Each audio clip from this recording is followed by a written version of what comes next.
Hi, and welcome to today's live stream of with the Third Testament Foundation. Um, we're going to read a little bit from the Third Testament, Book 4, and let's see here. Just a little abstract. Marriages that are not perfect or in contact with the sixth commandment, which is like don't commit adultery or basically having sex outside of marriage. The perfect marriage, divine compliance with the commandment of marriage today exists merely as the honeymoon and is no longer lifelong. Period of companionship within marriage, the period of marriage within marriage. The paradise of the perfect marriage has also its fall, its eating of the tree of knowledge, and its seduction by the serpent. The faculty of imagination as the root of the destruction of married life, or as the tempter, the devil, or the serpent. And then lastly, the authorization of antiquated moral precepts gives rise to mental cripples instead of human beings in God's image. So it's a little bit of text, not too much, maybe half hour or so. Before we get into the text, let me just explain a little bit about the two sexual poles with the terminology from the Third Testament. And as always, all these symbols are copyright of Martinez Institute. And if you have any questions or topics you'd like to see covered in these live streams, you can text or call in to the voicemail with your suggestions or questions. It's 1-941-462-3177. So, just briefly introducing the two sexual poles. We see the main symbol of Martinus here. He uses this as a depiction of the Godhead. And of course, this is not a graven image. It is an explanation of how the eternal works with the temporal. So the eternal is the white and the purple here. See all the white in the edge and the white in the center. And as those two emanations of the eternal come together through X2, it creates X3, the created world, right? The world of form. And that is the what we know as the spiral cycle, which stretches the three physical realms, mineral, plant, and animal kingdom in the bottom here, and the top we have the three spiritual realms, or the real human kingdom, the world of wisdom, and the divine world. So right now we're situated here. The planet is situated right here in its evolution, in its spiral cycle, going counterclockwise, and it's soon, in approximately, according to Martinez, 3,000 years, could be 2,000 years, he states, maybe. Things have changed, so it's happened sooner, we don't know. But it's, according to the planet, it'll take about 15 minutes for the planet to experience this last stretch in evolution towards the star. Star symbolizing the entrance into the real human kingdom, also cosmic consciousness, or the great birth. And that is the birth of the intuition body, the blue here. So, in this little segment of the spiral cycle that we are in, the stretch, this home stretch before we enter the real human kingdom, where the law is every man for everyone else, so that's the law of neighborly love, whereas the law of the animal is every man for himself, right? The killing principle, that's the orange color symbolizing that killing principle, and the yellow symbolizing the neighborly love. We see that in that transition from the orange to the yellow, right here is that same transition from the orange to the yellow. We see there are 6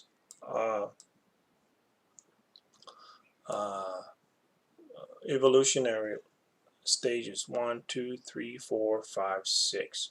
The first 2 is what Martinez calls the happy marriage zone. The 2 middle ones here constitute the unhappy marriage zone, and the 2 last ones before we enter the real human kingdom. We can see the star here again, as the entrance to the real human kingdom was all yellow, all love. The last 2 he calls the zone of infertility. So, and there's a lot of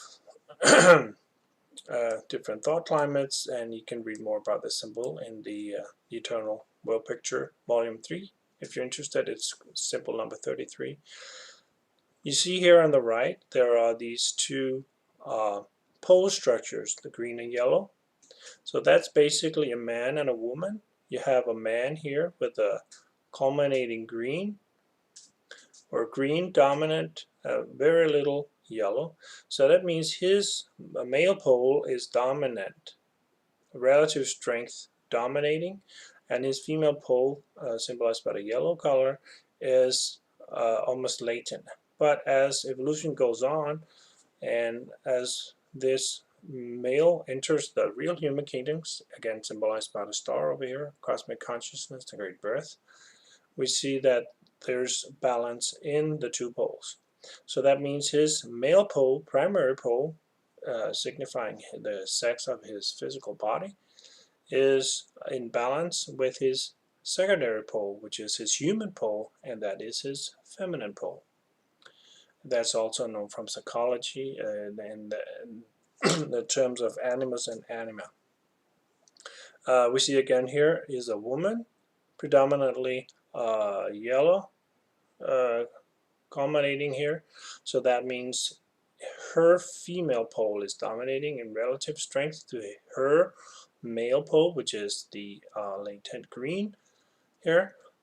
As the latent pole, or her secondary pole, her male pole or masculine pole, grows with evolution, and that's many lives. We see how she goes through the happy marriage zone, through the unhappy marriage zone, and eventually she arrives at the real human kingdom where the 2 poles are in balance through the zone of infertility, right?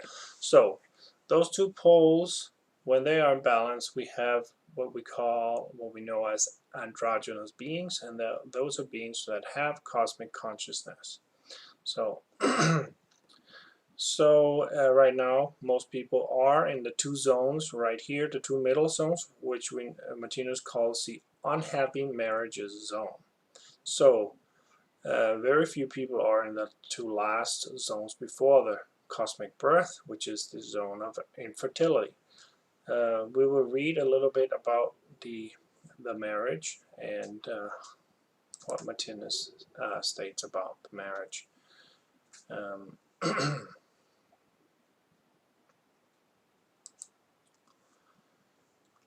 So I've already read the little abstract, the headliners of each of these sections, and I'm just gonna go on and read these. I think it's 7 sections of the volume 4 of the Book of Life.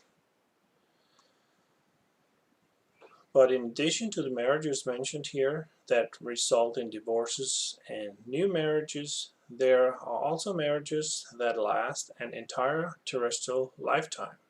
Not because the couple do not feel any of the same longing for freedom or the new attraction towards other sexual partners. On the contrary, this longing is present in the great majority, but because, for moral or religious reasons alone, or out of fear of going against the inherited authorized moral traditions, they are tied and bound by these traditions, just as their love for any children in the marriage can be so strong that for this reason alone, they combat their inner nature that is undermining marriage and keep their married life within the traditional authorized framework.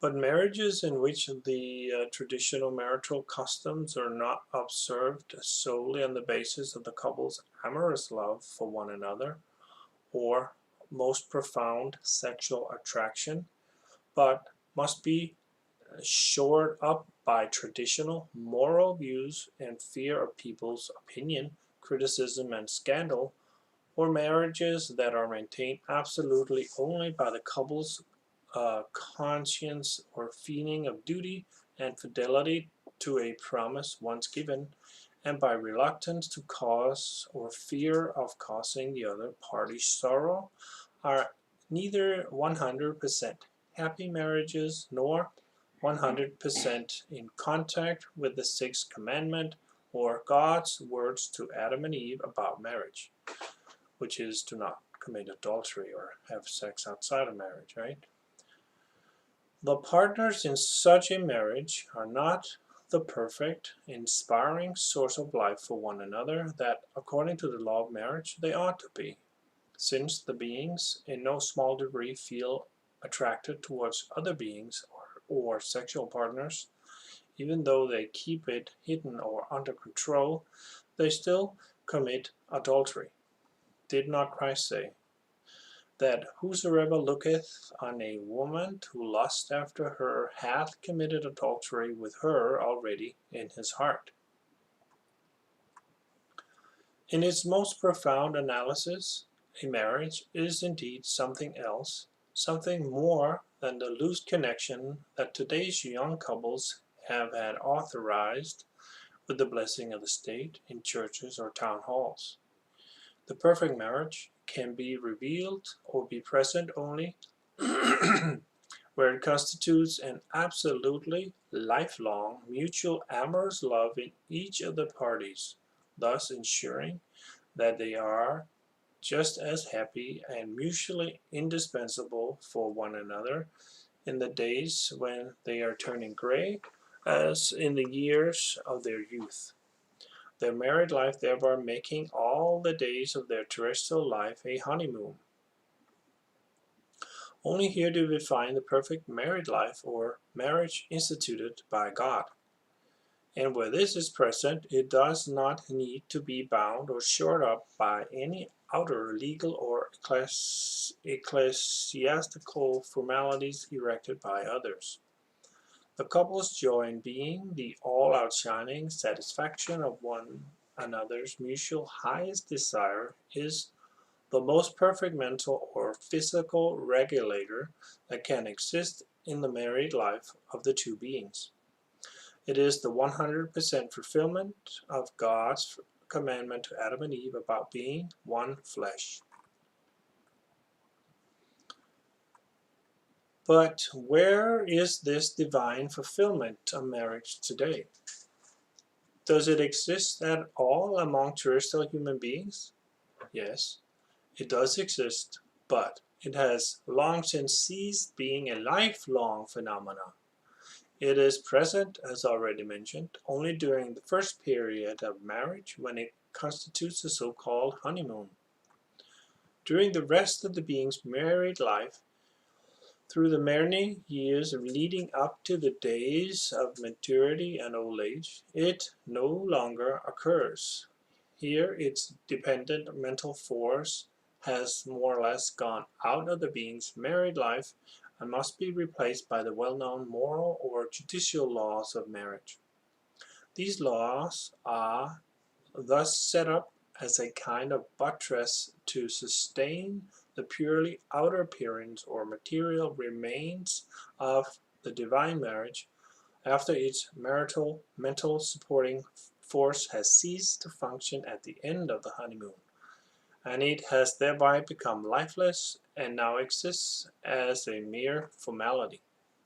But something that is lifeless cannot be brought to life by material measures, And a marriage that has lost its mental supporting force cannot in the long run be replaced by a marriage certificate, even though a marriage certificate is obviously unavoidable in modern society to maintain all marital bonds after the honeymoon is over, as a contributory guarantee binding the beings to their marital responsibility and their purely material obligations with respect to the other party in the marriage and any offspring they may have.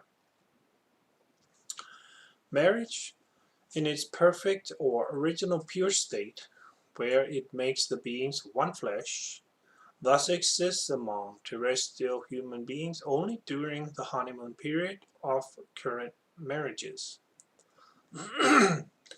And since the honeymoon gradually represents a shorter and shorter period of the being's terrestrial lives, a correspondingly longer and longer section of the marriage, where it is no longer a perfect marriage, and where it continues, therefore, in the most fortunate cases merely as companionship between the parties, becomes stimulated and supported by and based upon the parties' common feeling of obligation and responsibility towards any offspring they may have and on their recollection of the solemn mutual promise they gave one another before the authorities, their families, and those around them. And the further advanced this married couple are, the better their companionship will be, and the correspondingly more perfect will be their home, the influence and the upbringing that they will be able to give their children during this marriage. And all marriages that we find today in which the honeymoon is over, but the couple continues living together all the same, are examples of such more or less good companionship. Every marriage of today can therefore be divided into the period of marriage, the honeymoon, and the period of companionship, married life, after the honeymoon is over. In the period of marriage, married life causes no difficulty, since both parties here constitute the complete mutual satisfaction of one another's innermost physical and mental desires. And the marriage is light and yet more light. No other interest whatsoever, neither spiritual nor material, can compare with the being's mutual desire for and interest in one another. The mutual possession of one another's soul and body is the highest sun in their lives. Everything else pales completely beside this. Everything is darkness or shadow. Here we have before us Adam and Eve in the Garden of Eden, which means a new variation of the principle of paradise, or the story of paradise presented in such a way as to affect the terrestrial human being more closely. But in every paradise there is a fall. The Garden of Eden, in the form of perfect marriage, has therefore also its fall and its subsequent expulsion from paradise. This fall comprised the eating of the tree of knowledge, provoked by the serpent's seduction. Here the serpent is in turn the principle of world redemption, whose task it is to continuously lead the beings further and further through the darkness to light, as a consequence of the divine world plan or the law of the cycle, which is based solely on hunger and satiation.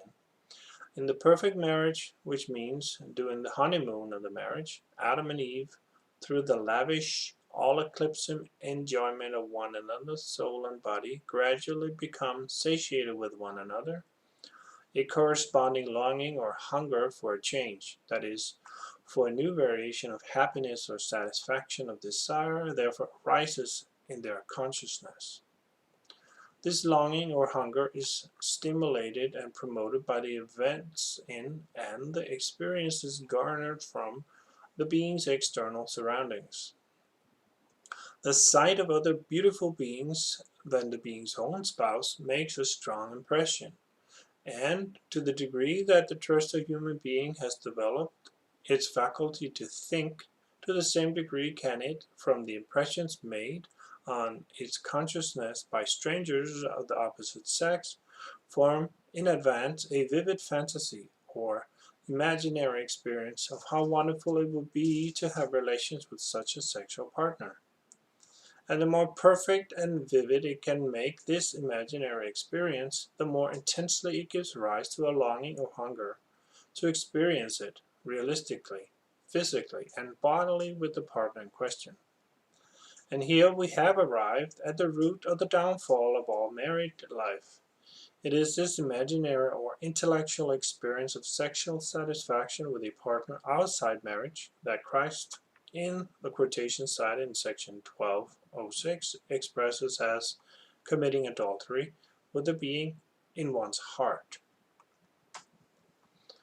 And it is this preoccupation of one's thoughts and the subsequent desire for physical sexual relations with the other party that, in the terminology of the Church, is expressed as temptation, while the cause of this temptation is expressed in this terminology as the tempter, the evil one, or the devil. And thus we have once again returned to the serpent. But the serpent is, of course, the absolute principle of world redemption, which has the task of helping the living being through the mystery of knowledge, and thereby making it one with the Father. And this, of course, is just what we see here. We mentioned previously that the cause or the root of the degeneration or downfall of the principle of marriage in the terrestrial human being's mentality was the being's faculty for fantasizing or imagining, through which he can in advance form a vivid, detailed idea or picture of the pleasure engendered by sexual relations with another partner.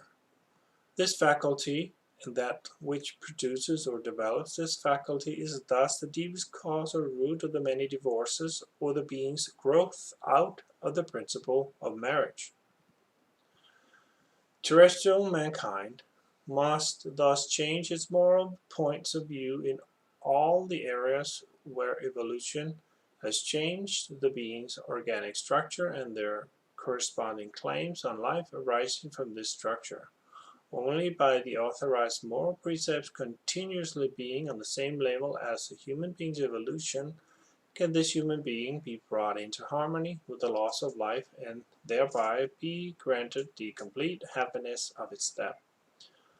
By forcing the being's lives to adhere to moral precepts whose authorization is based on an organic structure and a subsequent requirement of life that were valid thousands of years ago, but which today almost no longer exist, one places the evolution of the beings in a straitjacket, clouds their minds, and creates mental cripples instead of human beings in God's image.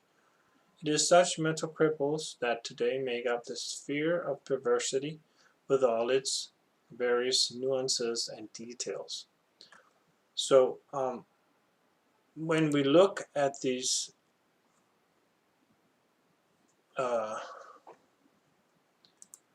movement or evolutionary stages going through the unhappy marriages into the zone of infertility, we see that there is the growth of the secondary pole in the beings give rise to this sexual experimentation, and less people are getting married and want to live a single life, so they don't have that pangs of consciousness if they want to change partner.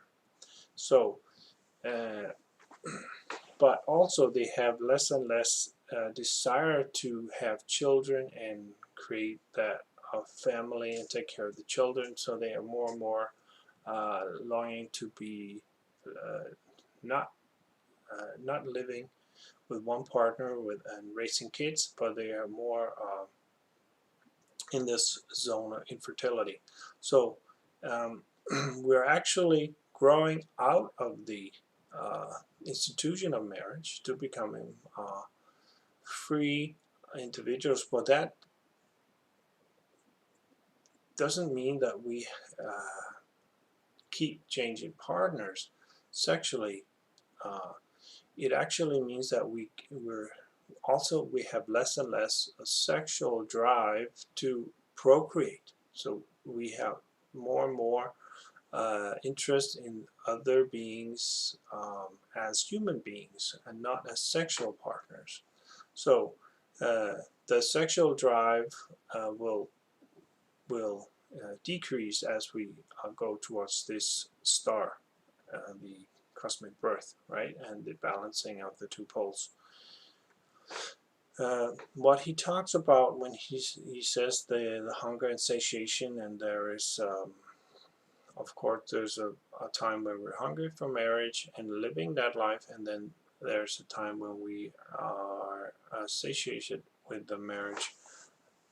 It's every if you look at this symbol here, every life zone or kingdom has its saturation point. If you see if you start in the plant kingdom symbolized by red, we can see here that when we're coming from the mineral kingdom, the plant kingdom, we're hungry for the plant kingdom. But then as we culminate in the plant kingdom and the instinct energy culminates, then we are satiated with the instinct energy of the plant kingdom, and then the plant kingdom is the darkness. See, that's how there's a little darkness circle here, and here's a light circle, right? So because now we're longing for the next kingdom, the next contrast, and that's the animal kingdom, or the combination of the killing principle. So then that is the light. So we're longing for that, and that is the light. So then when we're culminating in the killing principle, we see that then we're satiated with that, and then that killing principle, animal kingdom, is the dark. That's what, and the darkness is that which we are satiated with. We're no longer hungry for, but now we're hungry for the real human kingdom. So, and that's where the love energy culminates. So that's it. That is now the light. So that through the evolution or reincarnation, and then we go through and we are eating of that. That is what drives us. That's what we're hungry for. And then that culminates. And when that culminates, then we're no longer hungry for that feeling energy or the combination of the all love energy. Then that is what we are satiated with, and that's what we repel, and we attracted to the intelligence energy. So then we use a lot, hundreds of millions of years going into the kingdom of wisdom where the intelligence energy culminates. But so then when we have eaten of that energy, culminating in that energy for hundreds of millions of years, then that becomes the darkness. We satiate with that, and then the intuition energy is what we're longing for or hungry for. So then we're longing for that, and that longing or that hunger is what drives evolution forward. Yeah, and then we culminate in the intuition energy. After culminating in intuition energy, that becomes the darkness. It feels like darkness to us. Right when we were here, it felt like light, but now we're culminating in it. It feels like darkness. That's like if you're eating your favorite dish every day it's your favorite dish, but then after a while it's not your favorite dish anymore because you had it so much, right? And that's what this satiation means, a culmination of the intuition energy. Then you start longing for the next energy, which is the memory energy, and that is why that is the light. It feels like the light, and that is what is driving us forward. And then again, when we're culminating in the memory energy, we start longing for the instinct energy, and that feels like the light, and the memory energy feels like the darkness, and that's what we are repelled by. We're fed up with that, and we're no longer hungry for the memory energy, we're longing for the instinct, and so forth, and it keeps going that way. And that is the renewal of the consciousness. So that's when he says the paradise, there's a paradise in each of the realms. It means that the paradise here in the real human kingdom is when we are coming from the animal kingdom and entering into the real human kingdom. Then it feels like paradise to us because we're repelled by the killing principle, every man for himself, and we're longing for the all-loving principle, every man for his neighbor, right? That feels like paradise to us. Always fulfilling what we're longing for, that is what feels like paradise. So when we are in marriage and that's what is we're hungry for, then that feels like paradise. But if we have been in married lives for hundreds of millions of years and many incarnations, then we have saturated that longing for marriage and living with one partner and kids, raising kids the whole life, and then we're longing for something else. So this is a new form of living, and what is that? I don't know. That is the future, right? That's what the future will uh, reveal, and it's in the real human kingdom. So that is how he explains the also the Adam and Eve, or just symbolic beings of human beings, right? Um, male and female beings. We will become double poles, so there will be a balance of the two poles, masculine and feminine energy, and we will stay double pole the whole uh, 5 kingdoms outside the animal kingdom, where the orange inner killing principle is culminating. We will stay double poled all the 5 kingdoms until we come back to the animal kingdom in a new spiral cycle, in the next spiral cycle above this one, right? So um, yeah, so I think that's about it for today, and I thank you for your attention, and I hope you have a good time studying this stuff. And if you have any questions, please text in for the questions or leave a voicemail if you want any topics covered, and I'll try to present it. And see you soon. Take care now.